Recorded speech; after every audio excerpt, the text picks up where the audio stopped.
SLANG Worldwide Incorporated is a cannabis-focused consumer packaged goods company focused on acquiring and developing regional brands, as well as creating new brands to meet the needs of cannabis consumers worldwide. The company is backed by Canopy Growth Corporation and headquartered in Toronto. Investors valued the company at 645 million Canadian dollars prior to its IPO on the Canadian Securities Exchange on January 29, 2019. SLANG trades under the ticker symbol SLNG. I'm with Peter Miller, the CEO of SLANG Worldwide. Peter, welcome to the program. Thanks for having me. Okay, well, you are a new entrant into the public markets. I believe your stock went live January 29th. Mm-hmm. So you're only about a couple weeks old. At the time, you've issued 44 million subscription receipts, which raised about 66 million. You also had a private raise last summer as well. How is your cash position right now and for the next 2 or 3 quarters going forward as you seek to build out your company with a lot of larger competitors doing the same? Yeah, so we're really lucky that everything we do is really capital light. We don't do any cultivation at scale. We don't do any retail. We find cultivation gets commoditized pretty quickly, and for the return you get, it's incredibly capital intensive, building out indoor greenhouses, anything really other than outdoor. And then on the retail side, we just don't want to compete with our customers. Retailers are our customers, and if you have a chain of stores, it's unlikely another chain of stores is interested in carrying your brands. And we can see that in the real world, mainstream grocers, any branded retail environment typically doesn't carry as competitors' products. So you don't need a lot of capital. No, where we live from extraction through wholesale distribution, it's very capital light, and we leverage partnerships. We're only interested in owning the pieces of the supply chain that we need to achieve our ultimate goal, which is getting products on shelves, as many shelves as possible, with our brands on them. And to that extent, we've done that better than almost anybody that I'm aware of. Okay, well, speaking of partnerships, you have a well-known affiliation with Canopy Growth Corp. Mm-hmm. Obviously, that's big. That's the envy of a lot of different companies out there. Can you explain how are they a financial backer or are they an active participant in your model? How exactly does that relationship work? Yeah, so the same way we have the biggest distribution footprint in the U.S., they have the largest in Canada. So very tangibly, we own a licensed producer together that allows our brands to get into the Canadian market and international markets. But the relationship goes back a little earlier. I was the very fortunate winner of an early license in Canada's vertically integrated limited model 6 years ago. And ultimately, as a co-founder of Metrum Health Corp, and that company being acquired by Canopy, we started developing a relationship, and they started to see what we were doing. My co-founder of SLANG, Billy Levy, and I, on the consumer packaged goods side.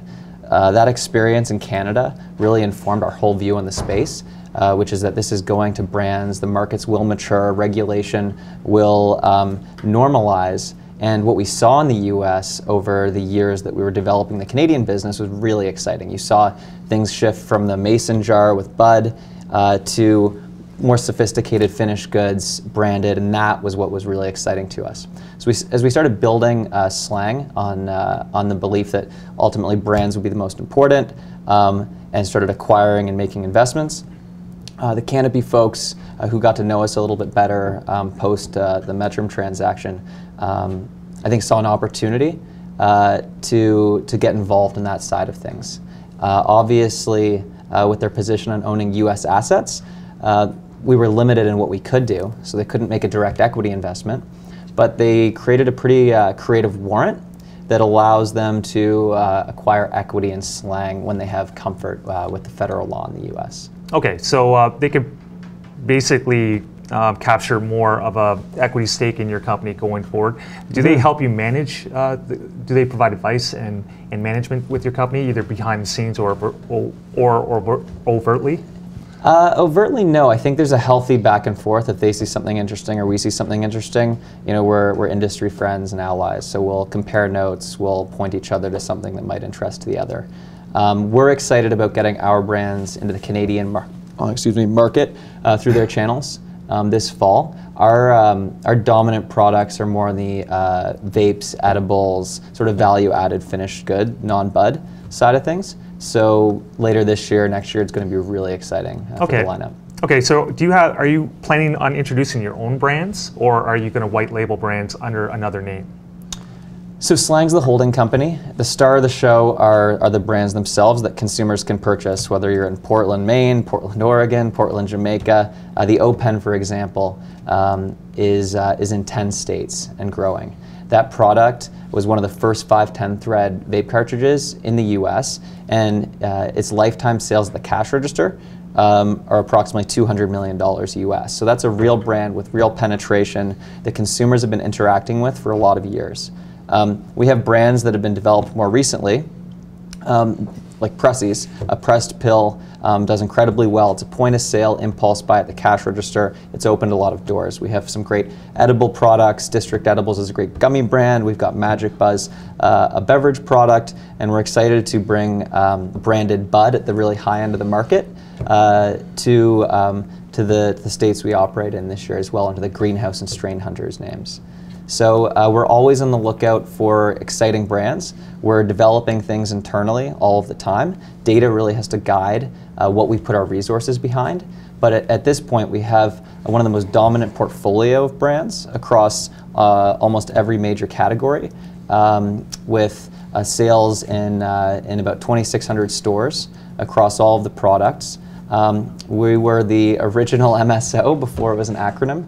We've been in multiple U.S. states for a handful of years, and we're just really excited about building that portfolio of brands, both growing it organically through acquisition, et cetera. So it sounds like you're in the same industry as an Origin House, for example.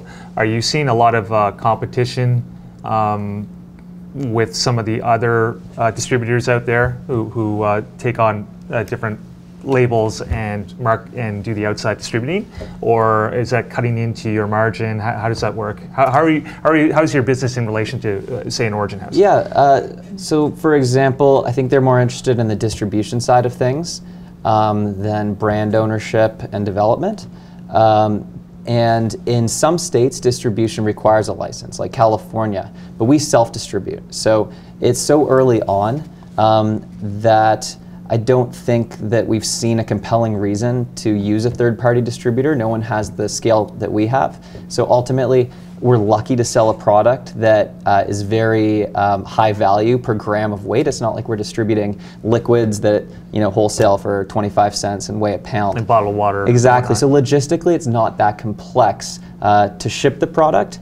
So distributors, for us, would be most valuable if they can open doors. But to that end, we've been able to open more doors into cannabis-centric retail than anybody. So I think Origin House, while I don't know a ton about it, I wouldn't really use it as a comp. We have a ton of competition at the ground level. Our brands compete in mature markets, in some categories with dozens of competitors.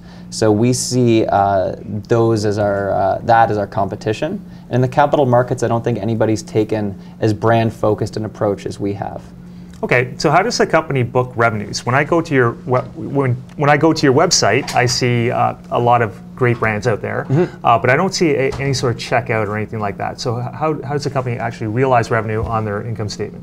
Sure. So you're correct. We don't do direct-to-consumer online. That's really tricky on the THC side right now.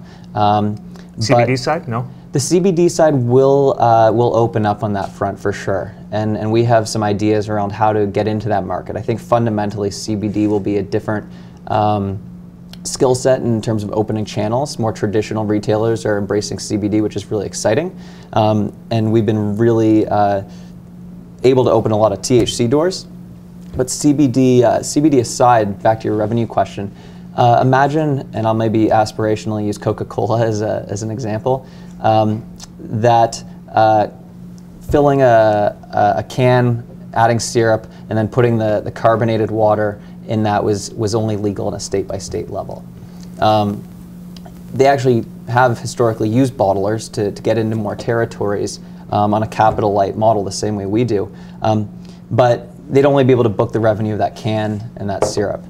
So similarly, what we do is we say, here's packaging, here's non-cannabis ingredients, here's a very specific set of SOPs for making sure that that product's consistent across all of the markets, and then we'll look for partners and third parties to make sure that that product is produced exactly the same way, market to market, and then ultimately our revenues will be the licensing of that IP, the sale of that packaging, etc. And they'll be drop shipping to retailers whose doors we've opened for them. Terrific. And lastly, what do SLANG Worldwide investors have to look forward to in the next, say, 2-3 quarters? I was joking earlier that the cannabis moves in dog years, it seems like. So even our team in our 30s, we've been at this for 6 years, which feels like an eternity in cannabis time.